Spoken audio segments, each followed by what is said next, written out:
Hello everyone, welcome to next lecture.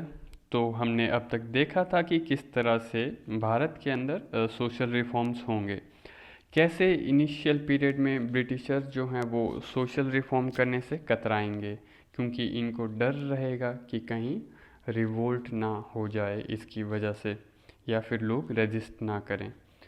तो हम देखेंगे कि ब्रिटिशर्स उस समय दिखावा करेंगे कि हम इंडियन कल्चर को स्टडी कर रहे हैं, हम इसको इंटरप्रेट कर रहे हैं, ताकि वो एक जस्टिफिकेशन क्रिएट कर सकें अपने लाए गए कानूनों के लिए। तो सोशल रिफॉर्म्स हमें 3 फेजेस में देखने को मिलेंगे। ओके, तो ये 3 फेजेस में पहला वाला फेज़ जो था वो ओरिएंटलिज्म का था, जो हम देख चुके हैं ऑलरेडी, है ना। सेकंड जो फेज़ होगा वो होगा आपका एंग्लिसाइजेशन वाला, है ना। एंग्लिसेशन वाला जो फेज़ है, इसको एक और नाम से कहा जाता है, वो है ऑक्सीडेंटल अप्रोच। ठीक है, तो ये आपका लगभग 1813 से लेकर के 1857 तक का पीरियड होगा। इसमें क्या होगा, इसमें जो स्टेट है ना वो टॉप डाउन अप्रोच अपनाएगा। कौन? स्टेट।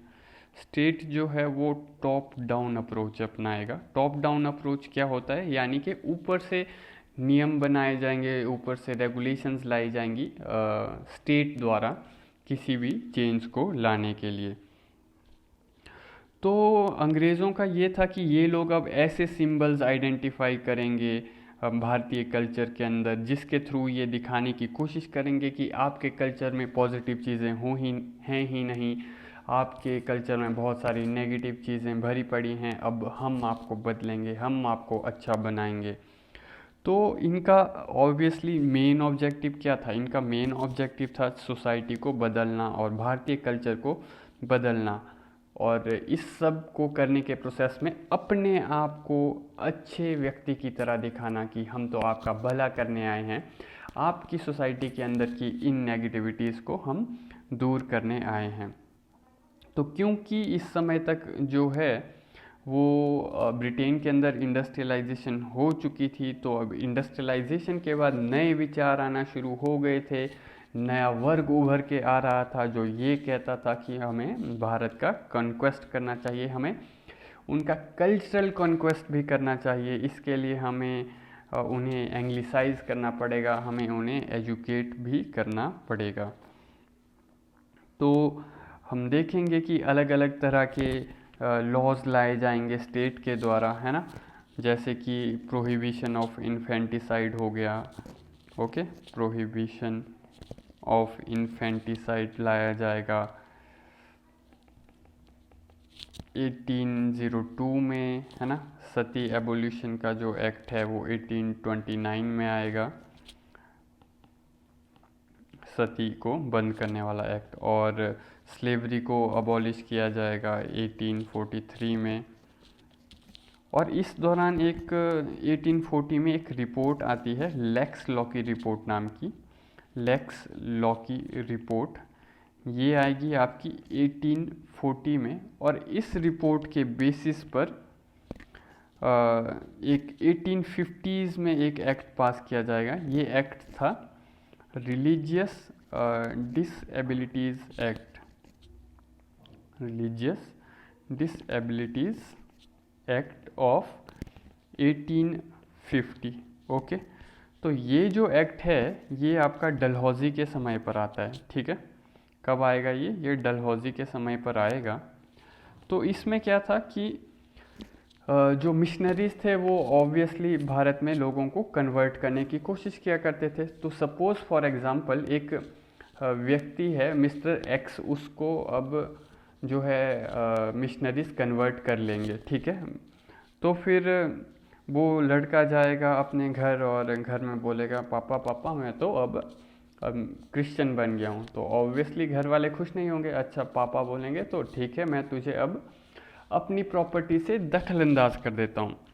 तो फिर एक्स बोलेगा, एक्स वापस मिशनरी के पास जाके कहेगा नहीं नहीं, मुझे क्रिश्चियनिटी में नहीं बदलना है, मेरी तो प्रॉपर्टी से हिस्सा ही चला जाएगा, मुझे प्रॉपर्टी बिल्कुल भी नहीं मिलेगी।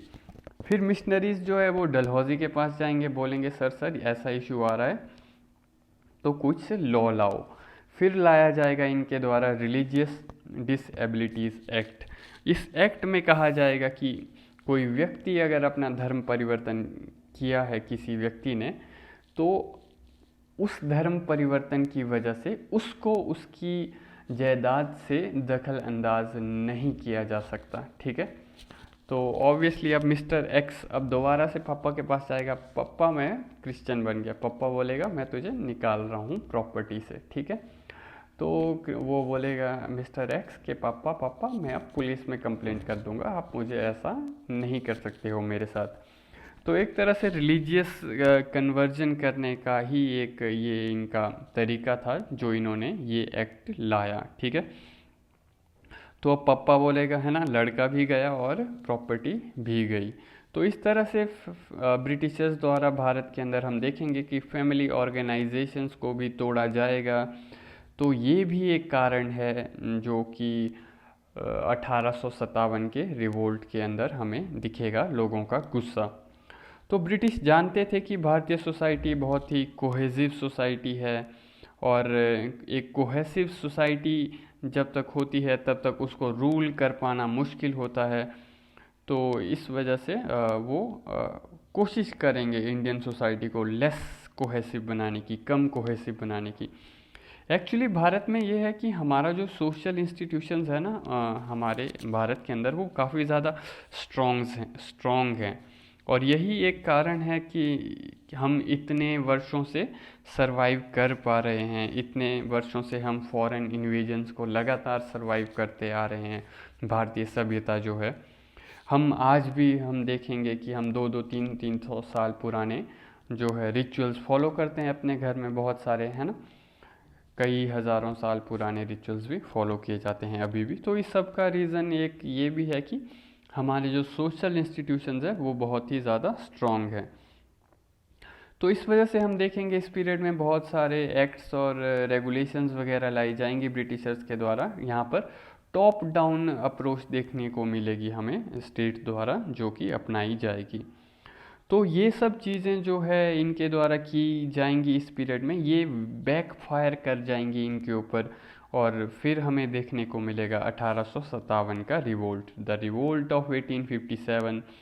ब्रिटिशर्स ने जो सोशल रिफॉर्म किए थे उसकी वजह से जो लोग गुस्सा थे, वो गुस्सा हमें इस रिवोल्ट में देखने को मिलेगा। क्योंकि ऐसे बहुत सारे जस्टिंदर रहे होंगे भारत के अंदर जो जस्टिन बन गए होंगे, from they might have become from Jastinder to Justin. और ये जो बात है वो ऑब्वियसली उनके परिवारों को पसंद नहीं आएगी, तो इसकी वजह से भी परिवारों के अंदर गुस्सा भरा होगा। तो पहली बार ब्रिटिशर्स हमें देखने को मिलेंगे, ये ऐसे इंट्रूडर थे जो अपने आप को रेशियली सुपीरियर कंसिडर करते थे। ये भारतीयों को कहेंगे कि आपका समाज तो डार्क एज से गुजर रहा है। तो अब तक इससे पहले जितने भी इंट्रूडर्स थे वो खुद भारतीय बन जाएंगे समय के साथ, पर जो ये ब्रिटिशर्स थे ये अपने आप को सुपीरियर कंसिडर करेंगे। ये कहेंगे कि आपका समाज डार्क एज से गुजर रहा है, हम ना आपको रोशनी दिखाएंगे। तो हाँ, कि हम मना नहीं करते कि हमारी सोसाइटी में प्रॉब्लम्स नहीं थी, प्रॉब्लम्स थी, पर ये लोग जिस तरह से दिखाने की कोशिश करेंगे, ये लोग बहुत ही ज़्यादा ओवर एम्फसाइज करेंगे नेगेटिविटीज़ पर, या फिर जो भी कमियां हैं भारतीय सोसाइटी के अंदर। तो इस तरह से इस समय में हमें कई ऑथर्स भी देखने को मिलेंगे, फॉरेन ऑथर्स, जैसे कि मैक्स वेबर करके एक ऑथर था, है ना। ये कहेगा कि हिंदुइज़्म जो है वो जादू टोने में अटका हुआ है ना, उसमें बहुत ज़्यादा सुपरस्टिशन है। ये लोग एनिमल सेक्रीफाइस करते हैं, फिज़िकल टॉर्चर करते हैं अपने आप को, भगवान की असली पूजा करने की जगह ये फालतू की ये सब चीज़ें करते हैं। ये कहेगा कि ये लोग आइडल्स की पूजा करते हैं, और यहाँ पर पंडितों का भी जो रोल है वो आइडल्स की पूजा को बढ़ावा देता है। यहाँ पर स्क्रिप्चरल नॉलेज की जो है मोनोपोली है, रिचुअल्स बहुत ज़्यादा हैं। तो इस तरह से ये क्रिटिसाइज़ करेगा हिंदू धर्म को। ऐसे कई और हमें ऑथर्स वगैरह भी देखने को मिलेंगे इस पीरियड में। तो ये लोग जो है ये कहेगा कि हिंदुइज़्म में ये भी कहेगा कि पॉलीथिज़्म है, यहाँ पर ये बहुत ज़्यादा भगवानों की पूजा करते हैं, है ना। इसलिए तुम लोग बुरे हो, ये कि तुम बहुत सारे भगवानों की पूजा करते हो। तो ऐसे इन सब चीज़ों को लेकर के इंडियन सोसाइटी को ह्यूमिलिएट किया जाएगा। इंडियन सोसाइटी की जो फॉल्ट लाइंस है उनको जूम कर कर के दिखाया जाएगा और एक नैरेटिव बनाने की कोशिश की जाएगी। ऑल्दो हाँ, ऑब्वियसली कुछ जेन्युइन इश्यूज थे भारत की सोसाइटी में, कुछ नेगेटिव इश्यूज थे। जैसे कि अगर हम वुमेन के केस में देखें, वुमेन की कंडीशन कई प्लेसेस पे ठीक नहीं थी, है ना। सती प्रैक्टिस होती थी, विडोहुड को इनऑस्पियस माना जाता था कि ये लकी नहीं है, इनऑस्पियस है ये विडोहुड। बाकी जैसे हमें जो है दूध पीती प्रथा देखने को मिलेगी, है ना। बाकी ये लोग पॉलीगैमी की भी बात करेंगे। पर पॉलीगैमी की तो अगर हम बात करें तो अगर ये पॉलीगैमी को क्रिटिसाइज करते हैं तो पॉलीगैमी तो इस पीरियड में लगभग all over the whole world exist करती थी। इवन इन इंग्लैंड में भी इस समय पॉलीगैमी एग्जिस्ट करती थी। तो ऑब्वियसली इनका मेन काम तो एक नैरेटिव बनाना ही था कि इंडियन सोसाइटी जो है डार्क एज से गुजर रही है, हम इसको ठीक करने के लिए आए हैं। तो हमने देखा कि फिर कैसे अब धीरे धीरे जो है इंडियन रिफॉर्मर्स उभर के आने लगेंगे। तीन तरह के हमें देखने को मिलेंगे रिफॉर्मर्स। एक कैटेगरी को हम कह सकते हैं डेरिजियंस, यानी कि हेनरी विवियन डेरिजियो के जैसे, है ना, डेरिजियंस कह सकते हैं। ये लोग जो थे ये एक्सट्रीम थे। ये लोग जो थे ये इंडियंस को जो है इंग्लिश बनाना चाहते थे। ओके। फिर एक कैटेगरी हमें मिलेगी रॉयस्ट यानी कि राम मोहन रॉय की तरह जो थे, जो लोग रिफॉर्मिस्ट थे, जो लोग अपने समाज की या अपने धर्म के अंदर की कमियों को दूर करना चाहते थे, साथ ही साथ वेस्ट की जो अच्छी चीज़ें हैं उनको भी अपनाना चाहते थे। फिर एक कैटेगरी हमें मिलेगी रिवाइवलिस्ट की। रिवाइवलिस्ट में जो हैं ये लोग वेस्टर्न सिविलाइजेशन को डिनाई करेंगे। ये लोग कहेंगे कि वेस्ट से हमें कुछ खास सीखने लायक चीज़ें नहीं मिलती, हमें अपने पास्ट, अपने ट्रेडिशन की तरफ बढ़ना चाहिए। ये सभी जो है वो भारतीय सोसाइटी को रिफॉर्म करने का इच्छा रखेंगे। इनका एजेंडा होगा कि हम भारतीय सोसाइटी को रिफॉर्म कर सकें। तो अगर हम बात करते हैं इन लोगों की अप्रोच क्या थी, तो इन लोगों का जो एक एटीट्यूड भी था बहुत सारे रिफॉर्मर्स का, एक तो हमें देखने को मिलेगा कि साइंटिफिक आउटलुक था बहुत से लोगों के अंदर, है ना। साइंटिफिक आउटलुक देखने को मिलेगा। बाकी हमें रैशनलिज्म भी देखने को मिलेगा इनके अंदर। रैशनलिज्म यानी कि तर्क आधारित चीज़ों को मानना या नहीं मानना, है ना, तर्क के आधार पर कि अगर कुछ लॉजिक लग रहा है तो चीज़ों को एक्सेप्ट करेंगे, अगर कुछ लॉजिक नहीं लग रहा, अगर इलॉजिकल लग रहा है तो चीज़ों को रिजेक्ट करना, यही है तर्क के आधार पर, है ना। बाकी ह्यूमनिज़्म की अप्रोच देखने को मिलेगी हमें इनके अंदर। ह्यूमनिज़्म यानी कि मानवतावादी थे ये लोग, यानी कि मनुष्य पहले आता है, बाकी चीज़ें बाद में आएंगी, है ना। तो यूनिवर्सलिज्म की अप्रोच भी देखने को मिलेगी हमें इनके अंदर। यूनिवर्सलिज्म की अप्रोच में फॉर एग्जांपल जैसे हमें राम मोहन रॉय देखने को मिलते हैं, विवेकानंद देखने को मिलते हैं। हमें विवेकानंद कहेंगे कि हर धर्म जो है वो अंत में एक ही दिशा की ओर ले जाता है ना। तो इस तरह से अगर भारतीय जीवन शैली में कोई कमियां हैं तो ये लोग उसको भी नकारेंगे, उसको भी दूर करने की कोशिश करेंगे। कंसेप्ट ऑफ सेकुलरिज्म भी देखने को मिलेगा हमें, क्योंकि हर धर्म के अंदर हिंदूज हो, मुस्लिम्स हो, पारसीज हो, उसके अंदर जो है हमें रिफॉर्मर्स देखने को मिलेंगे। हर रिलीजन के अंदर जो है रिफॉर्म्स इस समय पर आने लगेंगे। ओके। तो किन इश्यूज़ पर ये लोग काम करेंगे, तो तीन जो हैं कॉमन इश्यूज़ देखने को मिलेंगे हमें। 3 common issues in 18th and 19th century, जिन पर ये सोशल रिफॉर्मर्स जो हैं वो काम करेंगे। तो इसमें एक तो हमें कास्ट सिस्टम देखने को मिलेगा। कास्ट कास्ट सिस्टम के बारे में स्टेट ने भी खुद कोई खास स्टेप्स नहीं उठाए थे, क्योंकि इन्होंने स्टेट ने जो मेन फोकस किया था वो रिलीजन पर किया था। स्टेट के अकॉर्डिंग रिलीजन पे हम फोकस करेंगे तो उसका इम्पैक्ट कास्ट पर भी पड़ जाएगा और वुमन इश्यूज़ पर भी पड़ जाएगा। तो इन्होंने ऐसे लॉज पास किए, ऐसे एक्ट्स पास किए जो कि एंग्लिसाइजेशन की ओर ले जाएंगे। तो कास्ट सिस्टम में जैसा कि हमें पता है कि उस समय डिस्क्रिमिनेशन होता था कास्ट के बेसिस पर, तो इसके बारे में सोशल रिफॉर्मर्स वर्क करने की कोशिश करेंगे। अनटचेबिलिटी के इशू को सोशल रिफॉर्मर्स दूर करने की कोशिश करेंगे। बाकी एक और इशू जिस पर सोशल रिफॉर्मर्स काफ़ी ज़्यादा काम करेंगे वो थे जेंडर इश्यूज़, है ना। एटीट्यूड टुवर्ड्स वुमेन, उस पर वर्क करेंगे। ये जेंडर इक्वालिटी के लिए वर्क करेंगे, पॉलीगैमी के लिए वर्क करेंगे, है ना। पॉलीगैमी को दूर करने के लिए वर्क करेंगे और सती प्रथा को ख़त्म करने के लिए वर्क करेंगे। तो विडोज़ की, विधवाओं की समस्याओं के लिए भी काम किया जाएगा इनके द्वारा, है ना। डाउरी सिस्टम के अगेंस्ट भी काम किया जाएगा, चाइल्ड मैरिज के अगेंस्ट भी काम किया जाएगा इनके द्वारा। बाकी रिफॉर्म्स हमें रिलीजियस सेंट्रिक भी देखने को मिलते हैं। रिलीजियस सेंट्रिक क्योंकि इस समय पर धर्म के अंदर बहुत सारे अनवांटेड क्रियाकर्म कहें हम या फिर कर्मकांड वगैरह भी आ गए थे, तो उनको भी दूर करने की ज़रूरत थी अकॉर्डिंग टू दिस रिफॉर्मर्स। तो इन 3 मेन इश्यूज़ पर हमें दिखेगा कि रिफॉर्मर्स काम करेंगे।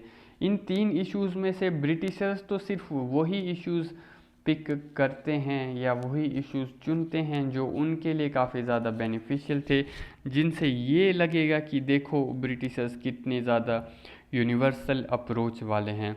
फॉर एग्ज़ाम्पल ये वुमेन का इशू चूज़ करेंगे क्योंकि वुमेन का इशू काफ़ी ब्रॉड था, ये अमीरों में भी था, गरीबों में भी था। तो ये ऐसा शो करेंगे देखो हम कितने यूनिवर्सलिस्टिक अप्रोच वाले हैं, है ना। हम जो गरीब समुदाय हो चाहे अमीर समुदाय हो, हर उस जगह से हम नेगेटिव चीज़ों को ख़त्म करना चाहते हैं। बाकी फिर ब्रिटिशर्स का फोकस एजुकेशन पर भी रहेगा काफ़ी ज़्यादा, और इस वजह से जो है भारत के अंदर एक एनलाइटेंड इंडियंस की क्लास उभर के आएगी।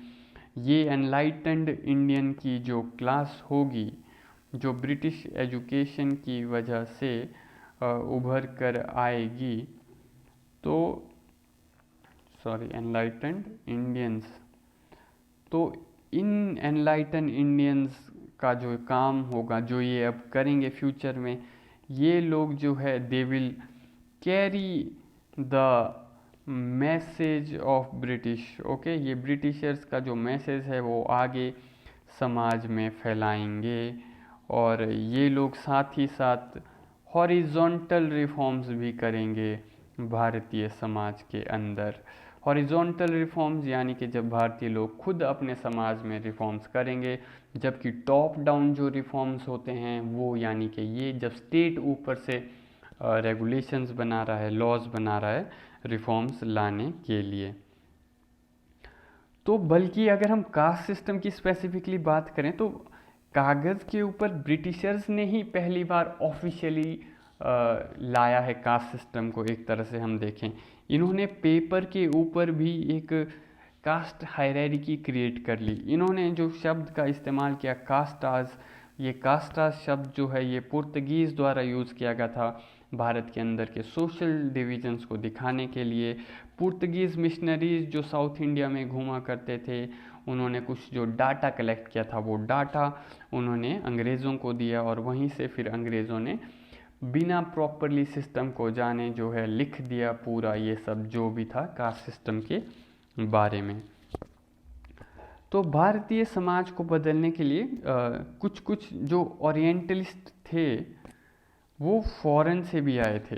फॉरेनर्स ओरिएंटलिस्ट बन के आए थे इंडियन सोसाइटी को बदलने के लिए। जो फेज़ 1 की हमने बात की उसके अंदर कुछ कुछ फॉरेनर्स भी आए थे। ये लोग भारतीय कल्चर को समझना चाहते थे, है ना। फॉरेन में बैठे बैठे ये लोग इंडियन कल्चर से इतना ज़्यादा प्रभावित हो गए थे कि ये लोग भारत ही आ गए थे। तो इसमें जैसे कि हमें देखने को मिलेगी एक थियोसॉफिकल सोसाइटी ऑफ इंडिया, है ना, थियोसॉफिकल सोसाइटी देखने को मिलेगी हमें। तो ये भी फॉरेनर्स द्वारा बनाई गई थी थियोसॉफिकल सोसाइटी। तो ये लोग भारत आएंगे विद द आइडिया कि हम जा कर के भारत को रिफॉर्म करेंगे। ये भारतीयों को रिफॉर्म करने के आइडिया से आएंगे। तो 2-4 बुक्स पढ़कर इन लोगों में इतना कॉन्फिडेंस आ गया था कि हम भारतीयों को रिफॉर्म करेंगे। यहाँ राजा राम मोहन रॉय इतने सालों से प्रॉपरली नहीं कर पा रहे हैं, तो तुम लोग करोगे, है ना।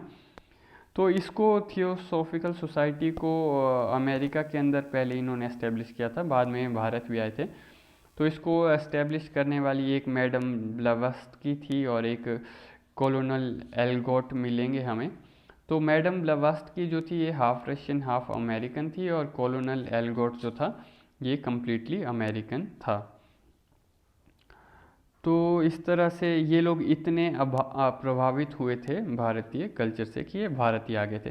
पर ये कुछ अलग ही टाइप की चीज़ों से ये लोग प्रभावित हुए थे। ये लोग सुपरस्टिशंस से प्रभावित हुए थे, जबकि एक तरफ जो है इंडियन रिफॉर्मर सुपरस्टिशन जैसी चीज़ों को भारतीय समाज से दूर करने की कोशिश कर रहे थे, पर ये लोग इस चीज़ से ही प्रभावित हुए थे। ये लोग ऑकल्ट प्रैक्टिसेस में मानते थे, यानी कि तंत्र मंत्र में इन लोगों का विश्वास था। लेटर पीरियड में कुछ अच्छे लोग भी उभर के आएंगे इस सोसाइटी से, जैसे कि हमें एनी बेसेंट देखने को मिलेंगी, है ना। एनी बेसेंट जो है वो भारतीय कल्चर के बारे में समझना चाहती थी, है ना। तो इसलिए ये एस्टेब्लिश करेंगी सेंट्रल हिंदू कॉलेज को, बनारस के अंदर सेंट्रल हिंदू कॉलेज एस्टेब्लिश किया जाएगा एनी बेसेंट के द्वारा। और यही कॉलेज फ्यूचर में जा कर के आपका जो बनारस हिंदू यूनिवर्सिटी है BHU में बदलेगा। इन्होंने इस चीज़ की स्थापना की थी क्योंकि ये भारतीयों को भारतीय कल्चर के बारे में प्रॉपरली सिखाना चाहती थी। और काशी जो कि one of the oldest place है भारतीय संस्कृति से रिलेटेड, तो इससे अच्छी जगह और क्या मिल सकती थी इस कॉलेज को बनाने के लिए। तो इसलिए इन्होंने जो है बनारस में या फिर हम कहीं काशी के अंदर जो है इस हिंदू कॉलेज की स्थापना की थी। रही बात रिफॉर्म्स की, तो अगर सोशल रिफॉर्म्स हमें इस पीरियड में हर धर्म के अंदर देखने को मिल जाएंगे। ऑलमोस्ट हिंदूज़ के अंदर भी देखने को मिल जाएंगे, पारसीस के अंदर भी, मुस्लिम्स के अंदर भी, सिख्स के अंदर भी, है ना। हिंदूज़ के अंदर सोशल रिफॉर्मर्स कास्ट के ऊपर वर्क करेंगे, वुमेन इश्यूज़ के ऊपर वर्क करेंगे, रिलीजन के ऊपर वर्क करेंगे और एजुकेशन के ऊपर भी वर्क करेंगे। तो अगर हम लोकेशंस की बात करें तो सोशल रिफॉर्म्स हमें बंगाल में भी देखने को मिलेंगे, हमें साउथ में भी देखने को मिलेंगे, हमें नॉर्थ में भी देखने को मिलेंगे और हमें अब्रॉड भी देखने को मिलेंगे सोशल रिफॉर्म्स। तो हमने देखा कि 1800 से लेकर के 1850s तक का जो पीरियड था वहाँ पर हमें टॉप डाउन अप्रोच देखने को मिलेगी, जिसमें जो है स्टेट जो है ऊपर से नीचे की तरफ रिफॉर्म्स करेगा, ठीक है। और फिर 1850s के बाद हमें ये टॉप डाउन अप्रोच देखने को नहीं मिलेगी, क्योंकि इन लोगों ने 1857 का रिवोल्ट देख लिया था। फिर इन्हें लगा कि अब ज़्यादा हम इंटरफेयर नहीं करेंगे भारतीयों के सोशल कस्टम्स के अंदर। तो इस वजह से इन्होंने 1858 में शायद I think it's in 1858 Queen's proclamation में भी कहा था, है ना, कि आज के बाद हम जो है भारत के अंदर कोई भी सोशल इंटरफेरेंस नहीं करेंगे। There will be no social interference by us. पर इस समय तक जो है कि भारतीय समाज के अंदर भी एक एनलाइटेंड वर्ग जो है वो आ चुका था, एक एनलाइटेंड इंडियंस का वर्ग आ चुका था। ये लोग जो है ये ब्रिटिश एजुकेशन के थ्रू उभरे थे। और फिर हम देखेंगे कि ये लोग करेंगे हॉरिजॉन्टल रिफॉर्म्स। ओके, इन लोगों के द्वारा हॉरिजॉन्टल रिफॉर्म्स किए जाएंगे। तो हमने देखा कि इन लोगों की जो अप्रोच है, एक अप्रोच रिवाइवलिस्ट की होगी, एक अप्रोच मॉडर्निस्ट की होगी और एक अप्रोच रेडिकलिस्ट की होगी। ओके, तो इन लोगों का नेचर जो है, फोकस इन लोगों का जेंडर इश्यूज़ पे होगा, कास्ट इश्यूज़ पे होगा। हाँ, इन लोगों की आपस में जो अप्रोच है वो एक दूसरे से अलग होगी। रिवाइवलिस्ट की अप्रोच मॉडर्निस्ट से अलग होगी, मॉडर्निस्ट की अप्रोच रेडिकलिस्ट से अलग होगी और रेडिकलिस्ट की अप्रोच रिवाइवलिस्ट से अलग होगी। तो अगर हम रेडिकलिस्ट अप्रोच की बात करते हैं, ठीक है, जो लोग रेडिकलिस्ट अप्रोच वाले थे, तो ये इन लोगों की अप्रोच जो थी वो एक्सट्रीम अप्रोच थी। इन लोगों का मानना था कि सूट बूट पहनो और अंग्रेज़ बन जाओ, भारतीय धोती कुर्ता में कुछ भी नहीं रखा है। ये लोग कंप्लीट वेस्टर्नाइजेशन को सपोर्ट करते थे, दे सपोर्टेड कंप्लीट वेस्टर्नाइजेशन, ठीक है। जैसे कि हमें फॉर एग्जांपल बाबा साहिब भी फ्यूचर में देखने को मिलेंगे। आपने बाबा साहिब को कभी भी ट्रेडिशनल कपड़े लगा के नहीं देखा होगा। बाबा साहिब कहते थे तुम लोग पढ़ाई तोड़ो, तुम लोग जो है पढ़ाई करो, you guys get modern education, और फिर अधिकतर हो सके तो शहरों में रहो और इन बेड़ियों को तोड़ो। तो रेडिकल अप्रोच के अंदर हमें जिसका एग्जाम्पल देखने को मिल जाता है वो है हेनरी विवियन डेरिजियो, ठीक है। ये जो है एक एंग्लो इंडियन व्यक्ति था, ठीक है। ये फ्रेंच रेवोल्यूशन से इंस्पायर्ड था। He was inspired from French revolution. He wanted to convert Indian society into English. ये कहते थे कि सूट बूट पहनो और अंग्रेज़ बन जाओ, मॉडर्न बनो, हमारी अपनी संस्कृति और रूट्स के अंदर कुछ भी नहीं रखा है। ये थे विचार हेनरी विवियन डेरिजो के। तो इन्होंने बंगाल के अंदर यंग बंगाल मूवमेंट भी शुरू की थी, क्योंकि ये कॉलेज के अंदर प्रोफेसर थे और ऑब्वियसली इनसे यूथ जुड़े हुए थे, तो इसीलिए यंग नाम है, ओके। यंग बंगाल मूवमेंट इन्होंने शुरू की थी, यंग बंगाल मूवमेंट। बाकी अगर हम बात करें वो जिन लोगों की रिफॉर्मिस्ट अप्रोच थी, तो रिफॉर्मिस्ट अप्रोच इन लोगों का ये मानना था कि हमारे अपनी संस्कृति, अपने धर्म के अंदर, अपने समाज के अंदर जो बुरी चीज़ें हैं हमें उन्हें रिफॉर्म करना चाहिए, हम उन बुरी चीज़ों को हटाएंगे। प्लस साथ ही साथ हम लोग जो है वेस्ट की जो है अच्छी चीज़ों को अडॉप्ट करेंगे। We will adopt the good things of the west, जैसे कि टेक्नोलॉजी हो गई, साइंस हो गया, एजुकेशन हो गई, उस तरह की अच्छी चीज़ें हम अडॉप्ट करेंगे और हमारी सोसाइटी के अंदर जो नेगेटिव चीज़ें हैं हम उनको दूर करेंगे। जो तीसरी कैटेगरी है रिफॉर्मर्स की, वो हमें देखने को मिलेगी रिवाइवलिस्ट की। ये लोग जो है ये लोग थे परंपरावादी, ठीक है। इन लोगों का मानना था कि वेस्टर्न सिविलाइजेशन के अंदर कुछ भी नहीं रखा, जो भी है वो हमारे इंडियन कल्चर के अंदर है। ये लोग वेस्टर्न कल्चर की सुपीरियोरिटी को डिनाई करते थे। इन लोगों का मानना था कि we should go back to Vedas, हमें वेदों में सभी उत्तर मिल जाएंगे, हमें हमारी पुरानी संस्कृति और कल्चर के अंदर सभी प्रश्नों के उत्तर मिल जाएंगे, हमें उसी को फॉलो करना चाहिए। तो रिवाइवलिस्ट कैटेगरी में हमें देखने को मिलते हैं जैसे कि स्वामी दयानंद सरस्वती हमें रिवाइवलिस्ट कैटेगरी के अंदर देखने को मिल जाएंगे। ऑल्दो दयानंद सरस्वती भी हम एग्जैक्टली नहीं कह सकते कि वो कम्प्लीटली इग्नोर ही करते थे वेस्ट को। फॉर एग्जाम्पल दयानंद सरस्वती जो थे he was actually supporter of science, और इसी कंसेप्ट के बेस पे तो डीएवी स्कूल्स और कॉलेजेस यानी डीएवी जितने भी इंस्टीट्यूशंस हैं उनकी शुरुआत हुई। दयानंद एंग्लो वैदिक इंस्टीट्यूशन जो हैं वो इसी बेसिस पर तो बने हैं कि हम अपने वैदिक कल्चर को भी अपनाएंगे, प्लस हम अंग्रेज़ों की कुछ अच्छी चीज़ें हैं साइंस और टेक्नोलॉजी जैसी चीज़ें उनको भी अपनाएंगे। तो स्वामी दयानंद सरस्वती को हम वैसे तो रिवाइवलिस्ट कैटेगरी में डालते हैं, पर एकदम भी ये नहीं थे वैसे, क्योंकि आपको जो है इंडियन रिफॉर्मर्स के बीच जो है इनको एग्जैक्टली 100% किसी एक कैटेगरी में डाल पाना एक्चुअली मुश्किल है, क्योंकि एक ब्लरी लाइन देखने को मिलेगी हमें इन लोगों के बीच।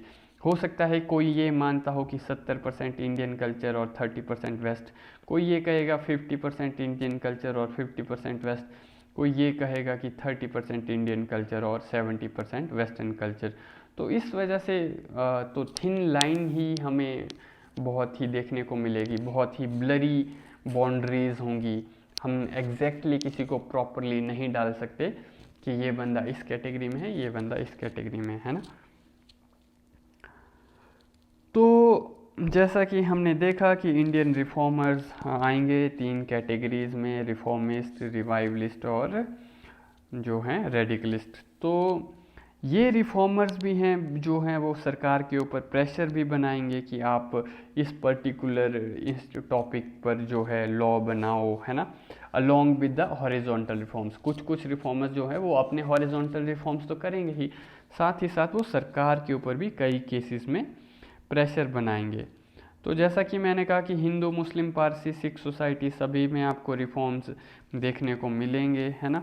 फॉर एग्ज़ाम्पल अगर हम मुस्लिम कम्युनिटी की बात करते हैं तो उसमें हमें सैयद अहमद खान देखने को मिलेंगे, है ना, जिन्होंने अलीगढ़ मूवमेंट की शुरुआत की थी, है ना, अलीगढ़ मूवमेंट। बाकी जो है इन्होंने साथ में हमें सिख के अंदर देखने को मिलेंगे, है ना। सिख के अंदर, सिख सोसाइटी के अंदर भी हमें बहुत सारे मिक्सचर मिलेगा रिवाइवलिस्ट और रिफॉर्मिस्ट लोगों का, है ना। जैसे सिख्स के अंदर की हम बात करें तो हमें निरंकारी समुदाय देखने को मिल जाता है ना, निरंकारी समुदाय देखने को मिलेगा। और हमें जो है नामधारी मूवमेंट देखने को मिलेगी, हमें सिंह सभा मूवमेंट देखने को मिलेगी, ओके, सिंह सभा मूवमेंट देखने को मिलेगी, हमें अकाली मूवमेंट भी देखने को मिलेगी। तो इस तरह से अगर हम पारसीज़ की बात करें, पारसीज़ में जैसे दादा भाई नौरोजी थे, है ना, रिफॉर्मर। तो इस तरह से हमें देखने को मिलेंगी अलग अलग चीज़ें। तो हर जगह पर ईस्ट में भी रिफॉर्म्स हुए, नॉर्थ में भी, वेस्ट में भी, साउथ में भी। ईस्ट में अगर हम देखेंगे बंगाल वाले और उस रीजन में ज़्यादातर जो इश्यूज़ पर, जिन इश्यूज़ पर फोकस था वो इश्यूज़ थे वुमन सेंट्रिक थे और रिलीजियस इश्यूज़ भी थे। जबकि वेस्ट और साउथ में हमें ज़्यादा फोकस कास्ट सेंट्रिक इश्यूज़ पर देखने को मिलेगा, ओके। किस पर मिलेगा? कास्ट सेंट्रिक इश्यूज़ देखने को मिलेगा। जैसे कि फॉर एग्ज़ाम्पल ज्योतिबा फुले, है ना, ज्योतिबा फुले हो गए, अंबेडकर हो गए। तो ज्योतिबा फुले वगैरह जो थे इनका मेन फोकस कास्ट सेंट्रिक ही था, ओके, कास्ट सेंट्रिक था। बाकी अगर हम देखें सावरकर ने भी जेल से आने के बाद जो है इंटर कास्ट डाइनिंग की शुरुआत की थी, है ना, अपने गांव रत्नागिरी के अंदर सावरकर, है ना, इंटर कास्ट डाइनिंग की शुरुआत की थी इन्होंने, यानी अलग अलग जाति के लोग एक साथ खाना खाएंगे। तो ये सब अलग अलग एफर्ट्स किए गए थे अलग अलग लीडर्स के द्वारा जो है सोसाइटी में रिफॉर्म्स लाने के लिए। मेन एम जो थी रिफॉर्म्स की वो ये थी कि लोगों के अंदर जो है वो बिहेवियरल चेंज लाना ज़रूरी था, लोगों के अंदर बिहेवियरल चेंज लाना ज़रूरी था। क्योंकि सरकार जो है वो सिर्फ लॉ ला सकती है, पर एक्चुअल इम्प्लीमेंटेशन जो है वो समाज के लोगों के अंदर के लोगों के ऊपर ही निर्भर करती है। हो सकता है सरकार कल को कुछ लॉ बना दे कि ऐसा ऐसा है, पर एक्चुअली में किस लेवल तक वो इम्प्लीमेंट होगा वो समाज के लोगों पर ही निर्भर करता है। फॉर एग्ज़ाम्पल सपोज़ चलो हाँ ये तो हो गया। बाकी जो ये सोशल रिफॉर्मर्स है, सपोज़ कोई एक पर्टिकुलर सोशल रिफॉर्मर है वो कास्ट इशू पर वर्क करना चाहता है, तो ऑब्वियसली अगर वो उस इशू पर वर्क करना चाहता है तो वो उसके बारे में जो हिस्ट्री है उसको भी पढ़ेगा। तो इस तरह से हमें देखने को मिलेगा कि कई सोशल रिफॉर्मर्स जो हैं वो स्क्रिप्चर्स को पढ़ेंगे और स्क्रिप्चर्स को वो अपना बेस बनाएंगे, है ना, वो स्क्रिप्चर्स को अपना बेस बनाएंगे अपने पॉइंट को जस्टिफाई करने के लिए। वो कहेंगे कि देखो वेदों में कहीं पर भी जाति आधारित डिस्क्रिमिनेशन एग्जिस्ट नहीं करता, वेदों में कहीं पर भी ऐसी बात नहीं कही गई है। तो हमें देखने को मिलेगा कि राम मोहन रॉय भी स्क्रिप्चर्स का सहारा लेंगे अपने पॉइंट्स को जस्टिफाई करने के लिए, विवेकानंद भी स्क्रिप्चर्स का सहारा लेंगे, दयानंद सरस्वती भी स्क्रिप्चर्स का सहारा लेंगे। तो स्क्रिप्चर्स का सहारा लेने से क्या होता था, इन लोगों को जो है वो लेजिटिमेसी मिल जाती थी। इन लोगों ने जो है स्क्रिप्चर्स को ट्रांसलेट भी किया लोकल लैंग्वेजेस में, ताकि आम आदमी जो है वो समझ सके और आम आदमी को एक पर्टिकुलर इंटरमीडिएरी क्लास के ऊपर डिपेंड ना होना पाए। जैसा कि मैंने आपको पहले भी बताया कि राम मोहन रॉय ने जो है अनुष्ठान नाम की पैम्पलेट जो है उसको पब्लिश किया था, ट्रांसलेट करके उन्होंने इसमें बताया था कि रिचुअल्स को कैसे किया जाता है, वो इन्होंने लोकल लैंग्वेज में बताया था। ये लोग कहेंगे कि देखो ये वही ग्रंथ है जिनको हमारे पूर्वजों ने फॉलो किया है, इन ग्रंथों के अंदर कहीं पर भी भेदभाव आदि की व्यवस्था नहीं दी गई है। रिफॉर्मर्स जो हैं वो फिर अपने जो है इंस्टीट्यूशंस को भी क्रिएट करना शुरू करेंगे। वो लोग अपने इंस्टीट्यूशंस बनाने की शुरुआत करेंगे और उन इंस्टीट्यूशंस के थ्रू वो भारतीयों को एजुकेशन देने की कोशिश करेंगे लोकल लैंग्वेज के अंदर। हमें देखने को मिलेगा उदाहरण के तौर पर, इंस्टीट्यूशंस के उदाहरण हम अगर देखें तो आत्मीय सभा हमें देखने को मिलती है, वेदांत कॉलेज हमें देखने को मिलता है, बेथ्यून स्कूल हमें देखने को मिलता है ना। ये लोग ये भी कहेंगे कि अगर स्क्रिप्चर में कोई नेगेटिव बात दी भी गई है तो उस बात को हमें बदलना चाहिए। इन लोगों का ये मानना था कि अगर मैं चाहे रहूं भी या ना रहूं, मेरे विचार रहना चाहिए, मेरे विचार आगे रहने चाहिए। तो और अपने विचारों को आगे कंटिन्यू करने के लिए ये लोग संस्थाएं बनाएंगे, ये लोग इंस्टीट्यूशंस बनाएंगे, ये लोग कहेंगे कि मेरे विचार मेरी संस्था चलाएगी। ये लोग बहुत ही ज़्यादा विजनरी लोग थे, क्योंकि इनको पता था कि मैं तो कुछ समय बाद नहीं रहूँगा, पर अगर मेरे विचारों को कंटिन्यू रहना है तो मुझे इसके लिए इंस्टीट्यूशंस क्रिएट करने पड़ेंगे, मेरे विचार जो हैं मेरी संस्था चलाएगी। ये लोग काफ़ी विजनरी लोग थे। तो जैसे कि हम देखेंगे ये लोग बुक्स पब्लिश करेंगे, न्यूज़पेपर आदि पब्लिश करेंगे, अपने विचारों को फैलाने की कोशिश करेंगे। ये लोग जो है अपने विचारों को कॉमन लोगों के अंदर पॉपुलराइज करने की कोशिश करेंगे। जैसे कि विवेकानंद लिखा करते थे अपनी उनकी जनरल का नाम था प्रबुद्ध भारत। तो ये चाहते थे कि भारत के लोग जो हैं बोधि बने, इसलिए इन्होंने प्रबुद्ध भारत लिखी है ना। दयानंद सरस्वती हम देखेंगे कि वो सत्यार्थ प्रकाश लिखेंगे। सत्यार्थ प्रकाश यानी कि द रियलिटी है ना, what is the truth, Satyarth Prakash. तो इस तरह से हम देखेंगे कि अलग अलग बुक्स लिखेंगे, ये अलग अलग पब्लिकेशंस लिखेंगे, अलग अलग न्यूज़पेपर्स में लिखेंगे, अपने विचारों को फैलाने की कोशिश करेंगे। रैशनैलिटी सिखाई गई थी इन लोगों के द्वारा, वो भी स्क्रिप्चर्स के बेस पर। ये लोग कहेंगे कि स्क्रिप्चर्स के बेस पर हमें रैशनैलिटी को अपनाना चाहिए। ये लोग अपनी पास्ट ग्लोरी को आइडेंटिफाई करेंगे। ये लोग कहेंगे कि देखो हम लोगों का इतिहास बहुत ही ज़्यादा ग्लोरीफाइड था, हम लोगों का इतिहास ऐसा नहीं था जैसा कि ब्रिटिश हमें दिखाने की कोशिश कर रहे हैं।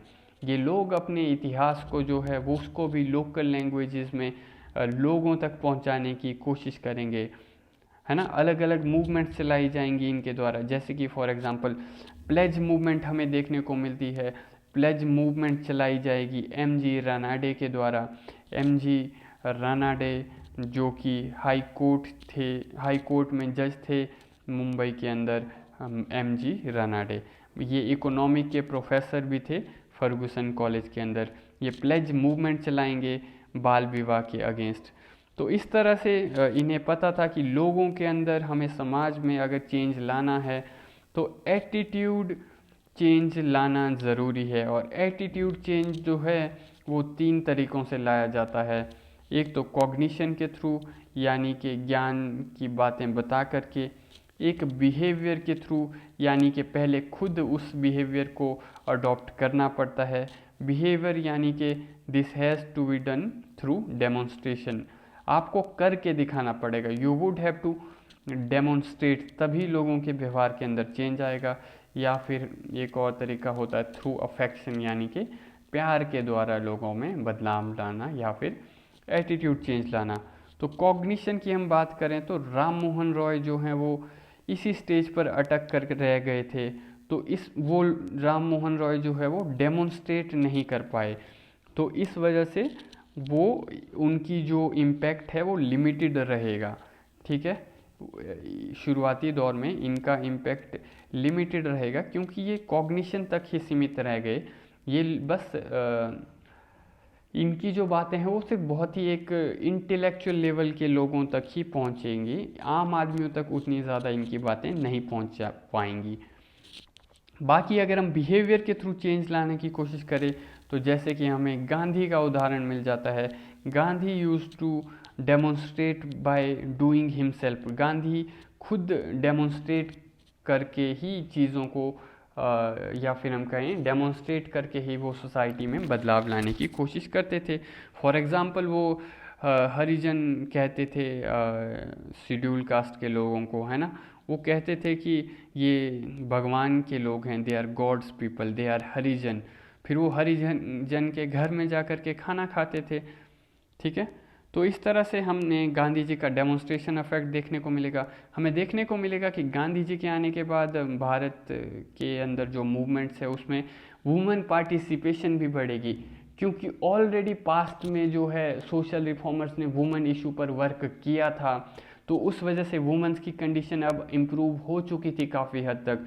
तो फिर अब हमें गांधी जी के समय पर वुमेन पार्टिसिपेशन भी देखने को मिलेगी। तो ये सब चीज़ें जो है वो इंडिया की आइडेंटिटी को स्ट्रेंथन करेंगी। ये जितने भी चेंजेस लाए जा रहे हैं सोशल रिफॉर्मर्स के द्वारा, इनके द्वारा इंडिया की जो आइडेंटिटी है वो स्ट्रेंथन होगी। Social reforms will take toward the nationalism, okay. Social reforms will take India towards nationalism. राष्ट्रवाद की ओर ले जाएंगे हमें ये सोशल रिफॉर्म्स, क्योंकि जैसा कि हमने पहले भी देखा जो इकोनॉमिक इम्पैक्ट था कॉलोनाइजेशन का, वो किस तरह से भारत में नेशनलिज्म लाएगा हम देख चुके हैं।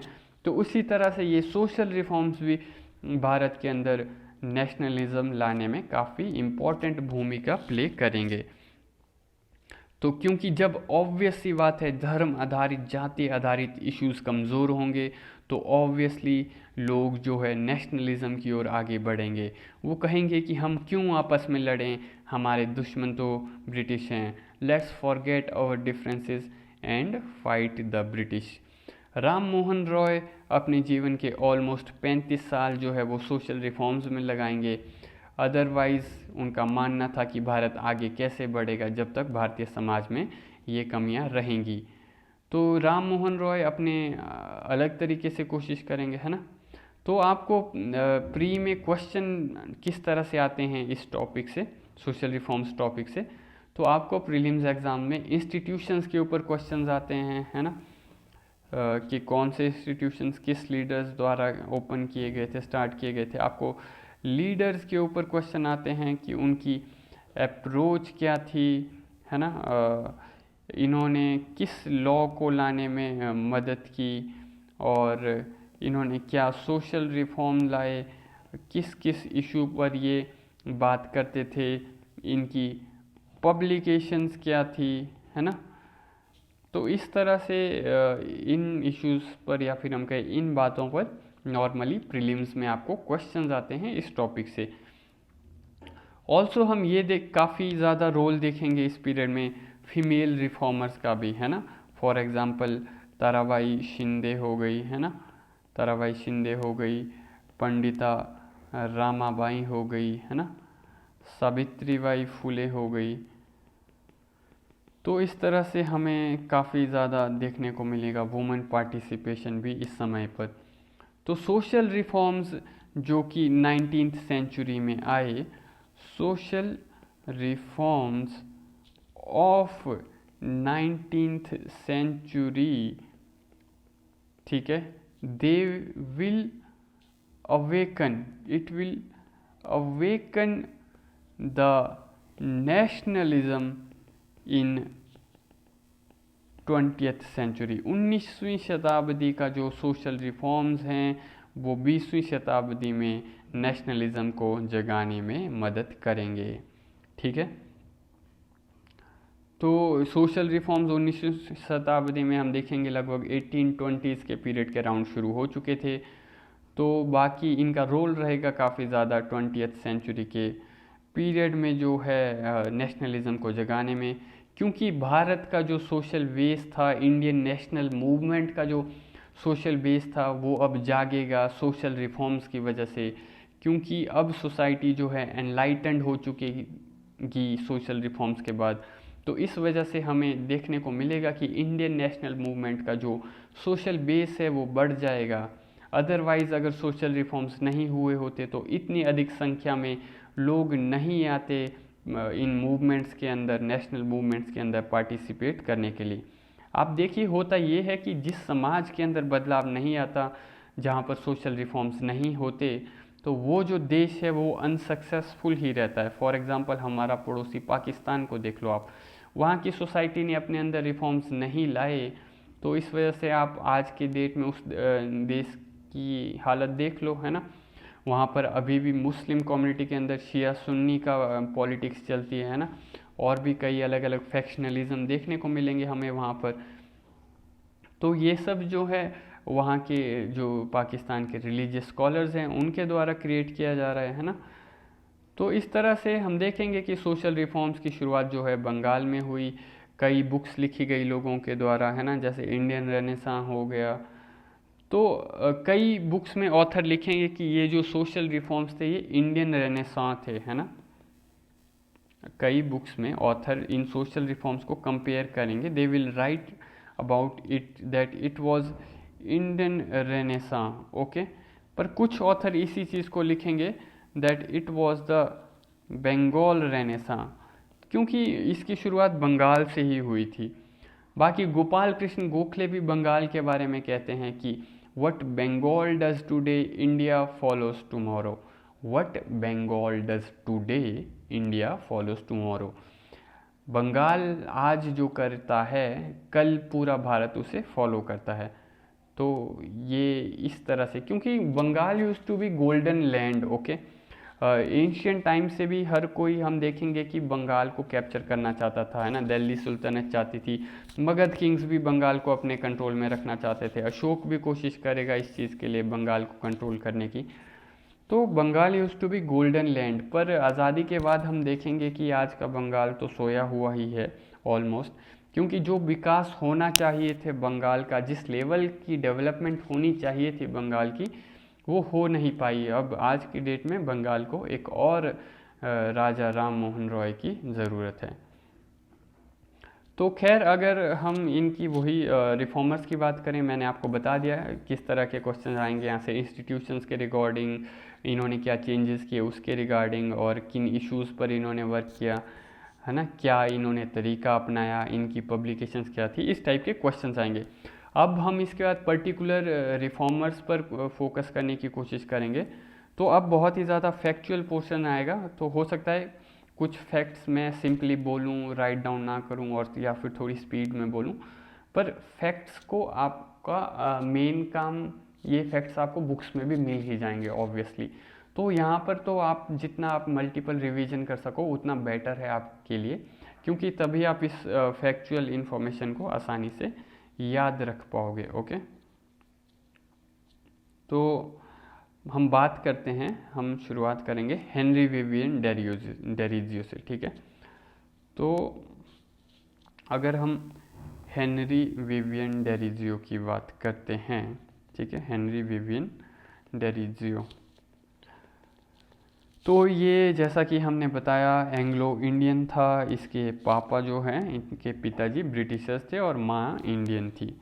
हेनरी विवियन डेरिजियो 1809 से 31 के पीरियड में थे ये। तो काफ़ी रेडिकल थे, रेडिकलिस्ट अप्रोच थी इनकी, इंटेलेक्चुअल ट्रेंड को फॉलो करेंगे ये जो हैं ये हिंदू कॉलेज में पढ़ाते थे, हिंदू कॉलेज में पढ़ाते थे ये, हिंदू कॉलेज फ्रॉम 1826 टू 1831 में वहाँ पढ़ाते थे। ये वही हिंदू कॉलेज है जिसकी स्थापना की गई थी डेविड हेयर के द्वारा। डेविड हेयर ने during the time of lord Hastings के समय पर यह कॉलेज बनाया था।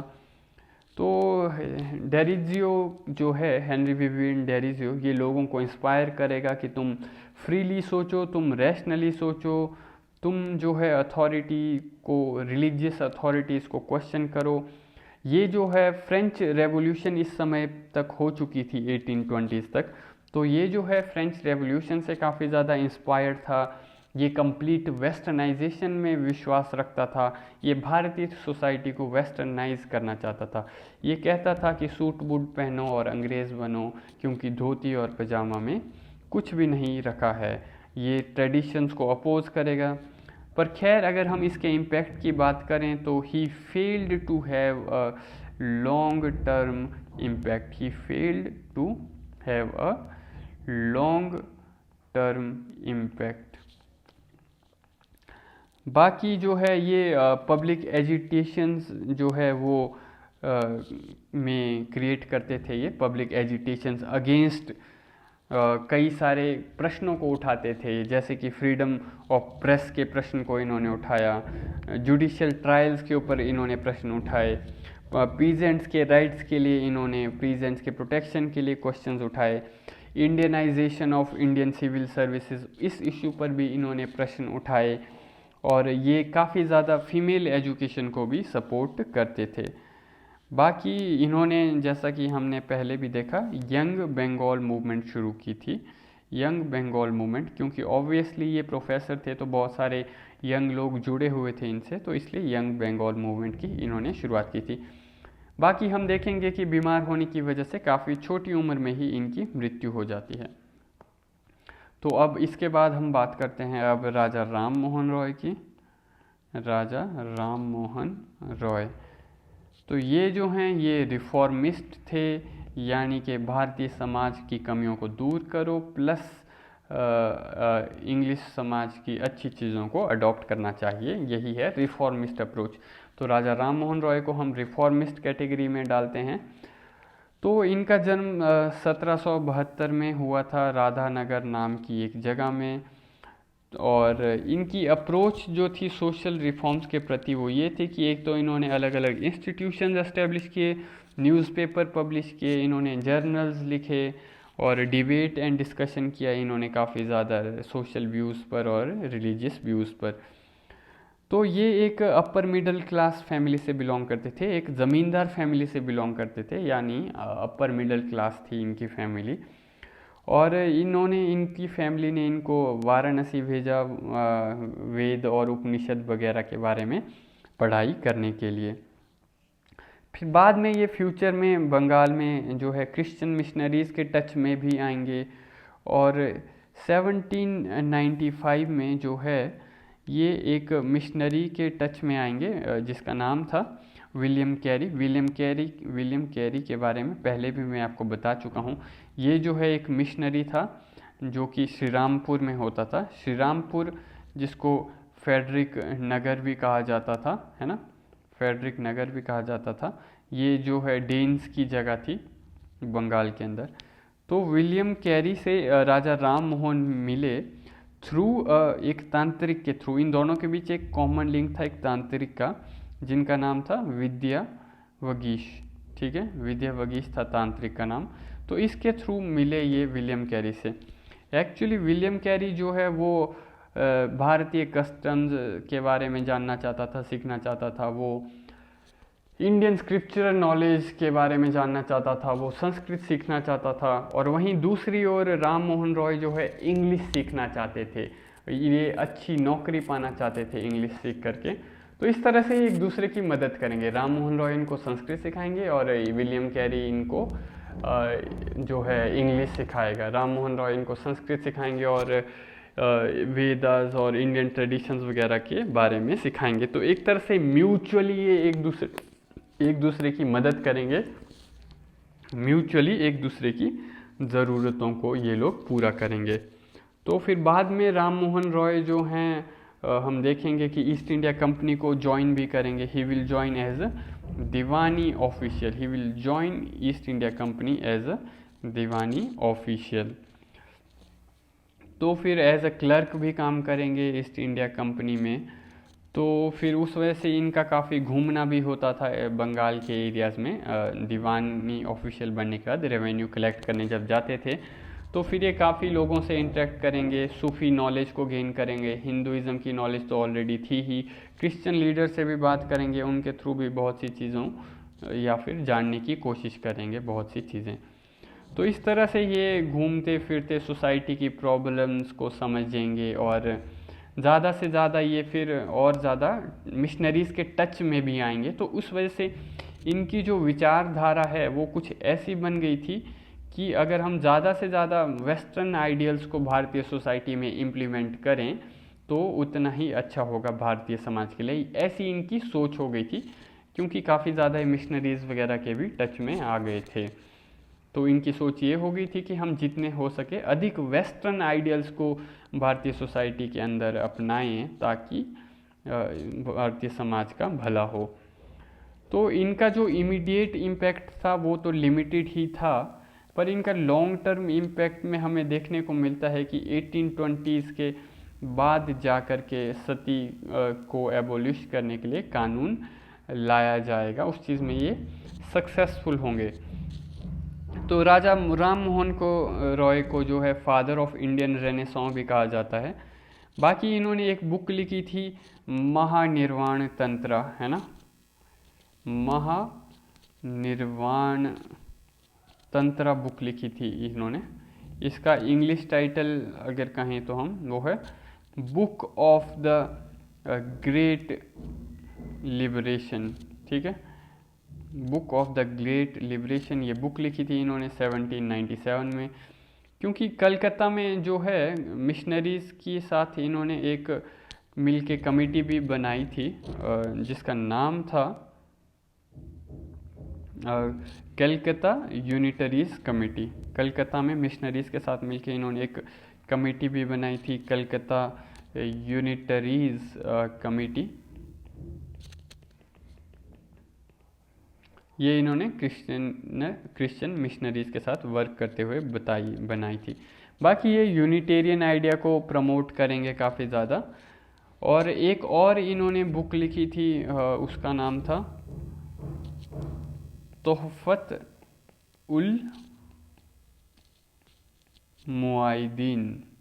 इसका इंग्लिश टाइटल हम कहें तो इट वॉज, पर्शियन में इन्होंने बुक लिखी थी, इसका इंग्लिश टाइटल है गिफ्ट टू मोनोथिस्ट। ये इन्होंने लगभग 1803 के पीरियड में लिखी थी।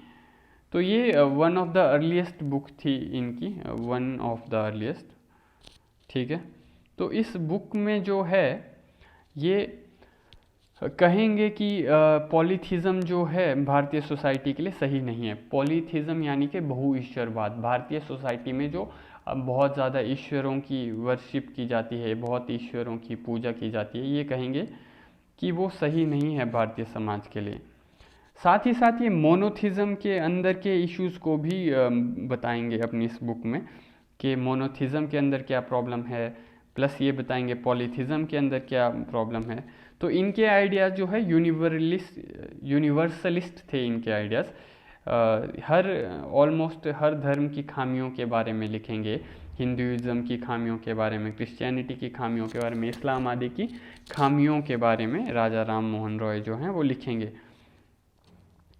बाकी फिर 1814 में जो है ये कलकत्ता के अंदर एस्टेब्लिश करेंगे आत्मीय सभा, ठीक है, आत्मीय सभा बनाएंगे कलकत्ता में। तो ये आत्मीय सभा क्या काम करती थी, ये कैंपेन करती थी आइडोलटरी के अगेंस्ट, है ना, आइडोलटरी यानी कि मूर्ति पूजा के अगेंस्ट, है ना, कास्ट सिस्टम के अगेंस्ट कैंपेन करती थी ये सोसाइटी। और तो और मीनिंगलेस रिचुअल्स और जो भी कुछ और बुराइयां थी समाज के अंदर उसके अगेंस्ट कैंपेन करती थी ये आत्मीय सभा। खैर ये आत्मीय सभा जो है ज़्यादा आगे तक बढ़ नहीं पाई, ज़्यादा चल नहीं पाई। बाकी अगर हम इनके डिसाइपल्स की बात करें तो इनके डिसाइपल्स में हमें देखने को मिलते हैं द्वारकानाथ टैगोर हमें देखने को मिलते हैं, द्वारकानाथ टैगोर, है ना, चंद्र वैद्य हमें देखने को मिलते हैं इनके डिसाइपल में। एक न्यूज़पेपर भी लिखते थे ये जिसका नाम था मीरात उल अखबार, है ना, और एक और न्यूज़पेपर जो इन्होंने लिखा वो था संवाद, वो था संवाद कौमुदी। ये भी एक न्यूज़पेपर था, है ना। ये दोनों न्यूज़पेपर थे जो लिखे गए थे इनके द्वारा। एक और बुक इन्होंने जो लिखी थी उसका नाम था precepts of Jesus, precepts of Jesus. ये लगभग 1820 के पीरियड में इन्होंने लिखी थी। तो इसमें भी ये क्रिटिसाइज़ करेंगे मिशनरीज़ को और क्रिश्चियनिटी को इस बुक के अंदर। ऑल्दो ये काफ़ी ज़्यादा इन्फ्लुएंस्ड थे क्रिश्चियनिटी से, पर उसके बारे में भी जो इनको नेगेटिव पॉइंट्स लगे या क्रिटिसिज्म लगा, तो वो क्रिटिसिज्म भी इन्होंने लिखा है। तो राजा राम मोहन रॉय जो हैं 1818 के पीरियड के आसपास जो है वो एंटी सती स्ट्रगल भी शुरू करेंगे। सती के अगेंस्ट वो स्ट्रगल शुरू करेंगे, क्योंकि इन्होंने अपने परिवार में भी देखा था कि इनके भाई के मृत्यु के बाद इनकी जो सिस्टर इन लॉ थी जो है उन्होंने सती किया था। तो काफ़ी ये अफेक्ट हुए थे उस घटना से भी। तो इन्होंने डिसाइड किया था कि मैं सती प्रथा को बंद करवाऊंगा। तो ये फिर सक्सेसफुल हो जाते हैं। फ्यूचर में हम देखेंगे कि 1829 के अंदर गवर्नमेंट रेगुलेशन लाया जाएगा सती प्रथा को बंद करने के लिए। इस समय पर जो गवर्नर जनरल था भारत के अंदर वो था विलियम बेंटिक। ओके, बाकी राजा राम मोहन रॉय ने डेविड हेयर के जो एफर्ट थे हिंदू कॉलेज की स्थापना करने के लिए 1817 में, उसको भी सपोर्ट किया था। 1817 में जो डेविड हेयर ने हिंदू कॉलेज स्थापित किया था उसको भी सपोर्ट किया था इन्होंने। 1825 में जो हैं ये वेदांता कॉलेज एस्टेब्लिश करेंगे, क्योंकि ये इनका मानना था कि वेस्ट और ईस्ट की जो टीचिंग्स है उनको मर्ज किया जाना चाहिए, है ना। तो इसलिए इन्होंने इस पर्पज से वेदांता कॉलेज को भी एस्टेब्लिश किया था 1825 में। एक और सोसाइटी ये बनाएंगे 1825 के अंदर, वो थी society for translating European sciences. Okay, ये इनके द्वारा सेटअप की गई थी, क्योंकि वेस्ट के अंदर मान लो कोई वैज्ञानिक या विज्ञान से रिलेटेड चीज़ें आ रही हैं, तो उन चीज़ों को आम भारतीय नागरिक तक जो है ट्रांसलेट करके पहुंचाना उन बातों को, उस ज्ञान को। तो ये काम था इस सोसाइटी का, society for translating European sciences, ये इनके द्वारा एस्टेब्लिश की गई थी। बाकी इन्होंने ब्रह्म सभा एस्टेब्लिश की थी 1828 के अंदर। He established or we can say he founded ब्रह्मो सभा 1828 में, और लेटर ऑन ये ब्रह्मो सभा का नाम कर दिया जाता है ब्रह्मो समाज। तो ये संस्था में इन लोगों का मानना था कि एक भगवान है, देयर इज़ वन गॉड। ये इनका मानना था कि पॉलीथिज्म की वजह से भारतीय सोसाइटी के अंदर फ्रेगमेंटेशन आ रही है, पॉलीथिज्म की वजह से भारतीय सोसाइटी में डिवीज़न आ रहा है। इनका मानना था कि जो वेदों वगैरह में हिंदू धर्म है वो मोनोथिज्म ही है। इन्होंने जब वेदों वगैरह को पढ़ा ये वो, तो इन्होंने ये कंसिडर किया कि वेदों में मोनोथिज्म की बात कही गई है, यानी कि एक ही ईश्वर की बात कही गई है, जबकि असल में वेदों में मोनोथिज्म नहीं बल्कि मोनिज्म है। मोनिज्म यानी कि आपका जो अहम ब्रह्मास्मि वाला कंसेप्ट है ना, कि मैं ही ब्रह्म हूँ, मेरे अंदर ही ब्रह्म है, तो वो वाला कंसेप्ट है असल में वेदों के अंदर। तो हम पढ़ेंगे ये सब बाद में जब हम शंकराचार्य की टीचिंग्स पर आएंगे। और ऑल्सो जो बहुत सारी बातें प्रीच की जाती हैं, मान लो हिंदुइज्म के बारे में 33 करोड़ देवता वगैरह वगैरह, असल में वो 33 करोड़ देवता नहीं है, वो 33 कोटि देवता हैं। 33 कोटि रेफर्स टू 33 कैटेगरीज ऑफ देवताज, है ना। 33 कैटेगरीज के बारे में बात हो रही है। तो इस तरह से इन्हें जो लगा, वेदों का जो कंक्लूजन था इनके अकॉर्डिंग मोनोथिज्म था, जबकि एक्चुअल में वो मोनिज्म है। तो इस तरह से ब्रह्म समाज का जो लॉन्ग टर्म एजेंडा था वो था हिंदुइज्म को प्यूरिफाई करना और लोगों को मोनोथिज्म सिखाना, है ना। ये इनका ट्विन पिलर्स पर बेस था। वो ट्विन पिलर्स थे वेद और उपनिषद का ज्ञान और साथ ही साथ तर्क आधारित। इनका मानना था कि रिचुअल्स बहुत ही कॉम्प्लेक्स हो चुके हैं, बहुत सारा सुपरस्टिशन आ चुका है हिंदू धर्म के अंदर, है ना। स्क्रिप्चर्स के ऊपर एक ही वर्ग की मोनोपोली हो गई है ना। तो ये सब बहुत सी बुरी चीज़ें आ गई हैं हिंदू धर्म के अंदर, तो ये इन सब चीज़ों को ठीक करना चाहते थे। जैसा कि मैंने आपको पहले भी बताया, इन्होंने एक पैम्पलेट लिखी थी अनुष्ठान नाम की, है ना। अनुष्ठान में इन्होंने वेदों का जो है इंटरप्रिटेशन किया था। और तो और इन्होंने एक बुक लिखी थी जिस बुक का नाम था guide to peace and happiness. Okay, बाकी हम ये भी देखेंगे कि उस पीरियड में बहुत से लोग कुछ लोग मिलेंगे जो राम मोहन रॉय को अपोज भी कर रहे थे। जैसे कि एक धर्म सभा नाम की संस्था बनाई गई थी, धर्म सभा नाम की संस्था बनाई गई थी राजा राम मोहन की टीचिंग्स के अगेंस्ट जा कर के वो बनाई गई थी। राधा कांत देव के द्वारा, क्योंकि इन लोगों को ब्रह्मो समाज की एक्टिविटीज़ पसंद नहीं आ रही थी। हम ये भी देखेंगे कि ये लोग जो हैं परवी काउंसिल के अंदर पेटिशन भी डालेंगे 1830 में राम मोहन रॉय के अगेंस्ट। ये कहेंगे कि ब्रह्म समाज जो है वो भारतीय संस्कृति को खत्म कर देगा। ओके, तो इस तरह से जो है बाकी ब्रह्म समाज जो है वो ट्रांसमाइग्रेशन ऑफ सोल में बिलीव नहीं करता था।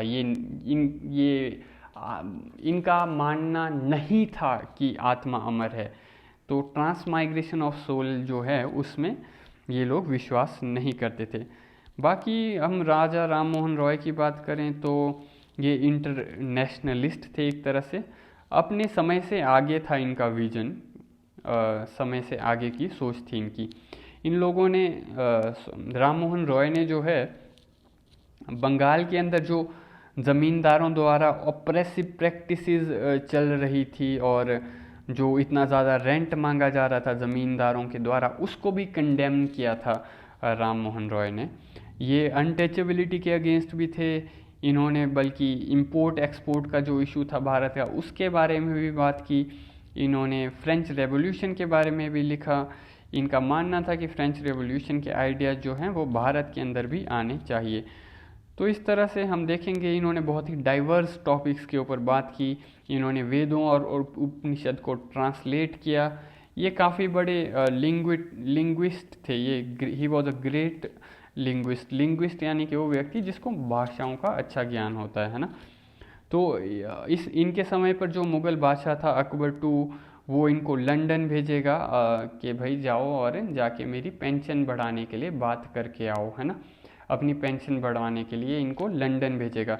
बाकी अकबर II ने ही इनको राजा का टाइटल दिया था। इससे पहले सिंपल नाम था इनका राम मोहन रॉय, और अकबर II ने इनको टाइटल दिया था राजा का। बाकी जब ये इंग्लैंड जाएंगे उस समय पर, तो इंग्लैंड में ही इनकी मृत्यु हो जाएगी 1833 के अंदर। इंग्लैंड में एक ब्रिस्टल नाम की जगह थी, वहाँ पर इनकी मृत्यु होगी 1833 के अंदर। तो हम देखेंगे कि काफ़ी बड़ा इम्पैक्ट रहा है वैसे राम मोहन रॉय का, अगर हम लॉन्ग टर्म की बात करें। क्योंकि जैसे अगर आप बंगाल में देखोगे तो वहाँ पर मैक्सिमम कांग्रेस लीडर्स का जो बैकग्राउंड है आपको वो ब्रह्म समाजी मिलेगा। आपने कादम्बिनी गांगुली का नाम सुना होगा, कादम्बिनी गांगुली, जो कि पहली महिला थी जिन्होंने कांग्रेस को एड्रेस किया था, है ना। और she was the first woman graduate of Calcutta university की पहली महिला ग्रेजुएट भी थी वो। इनकी फैमिली जो है वो ब्रह्म समाजी थी, तभी इतनी प्रोग्रेसिव थी, तभी इनकी फैमिली ने एजुकेशन को सपोर्ट किया। इवन इनके हस्बैंड भी ब्रह्म समाजी थे। बल्कि आप अगर देखोगे, फिलहाल राम मोहन रॉय से हट करके अगर आप देखोगे, भगत सिंह की भी पूरी फैमिली जो है वो आर्य समाजी थी, है ना। भगत सिंह की पूरी फैमिली आर्य समाज से जुड़ी हुई थी। इसी वजह से तो भगत सिंह इतने ज़्यादा नेशनलिस्ट थे, है ना। तो इस तरह से हमें देखने को मिलेगा कि जो ये सोशल रिफॉर्म्स है ना, आपको इनको नैरो लेंस से नहीं देखना है, आपको इनको ब्रॉड पर्सपेक्टिव से देखना है। क्योंकि ये सोशल रिफॉर्म्स ही वो जड़ें हैं जो आगे जाके भारत के अंदर नेशनलिज्म को पुश करेंगी। ये इंस्टीट्यूशंस जो हैं वो भारत के घरों घरों में जाकर के पेनिट्रेट करेंगे। खैर राम मोहन रॉय की मृत्यु के बाद मतलब कि बहुत से लोगों को लगा था कि ये सब जो है ब्रह्म समाज आगे चल नहीं पाएगा, बंद हो जाएगा, पर उनके फॉलोअर्स जो हैं चीज़ों को आगे कंटिन्यू रखेंगे। उनके ही फॉलोअर्स द्वारा बनाई जाएगी एक society for the acquisition of general knowledge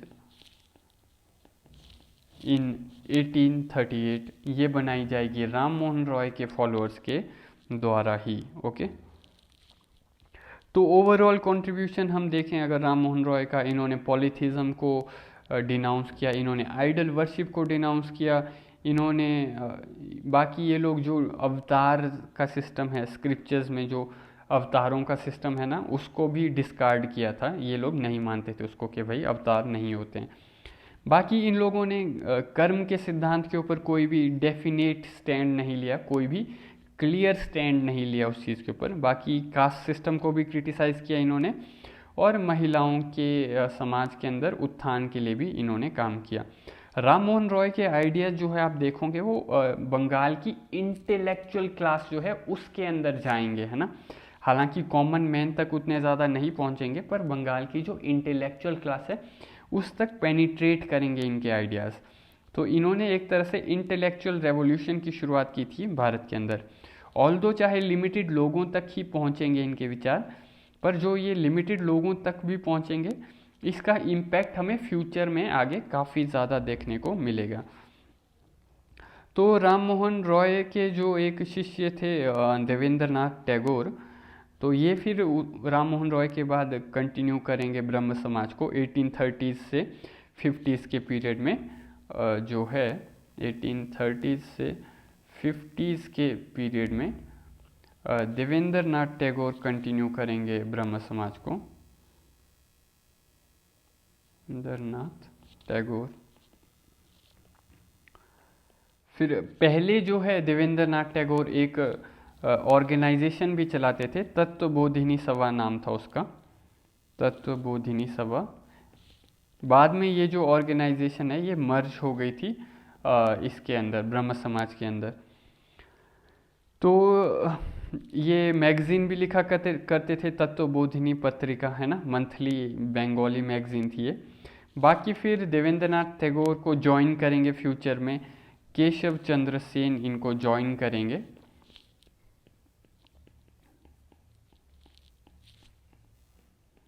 Keshav Chandra Sen इनको ज्वाइन करेंगे और फिर केशव चंद्र सेन लीड करेंगे ब्रह्म समाज को 1850s से लेकर के 70s के पीरियड में। और फ्यूचर में होगा ये कि केशव चंद्र सेन और जो देवेंद्र नाथ टैगोर है इनके बहुत से इश्यूज़ पर डिसएग्रीमेंट होंगे। पहले तो ये मिल के चलाएंगे काफ़ी समय तक और पूरे भारत का टूर भी करेंगे मिल करके इंडिया से श्रीलंका तक, पर बाद में इनके बीच डिफरेंसेस आ जाएंगे। उस डिफरेंसेस की वजह से जो है देवेंद्र नाथ टैगोर अपना अलग से आदि ब्रह्म समाज बना लेंगे और जो हैं केशव चंद्र सेन जो हैं वो ब्रह्मो समाज ऑफ इंडिया बनाएंगे।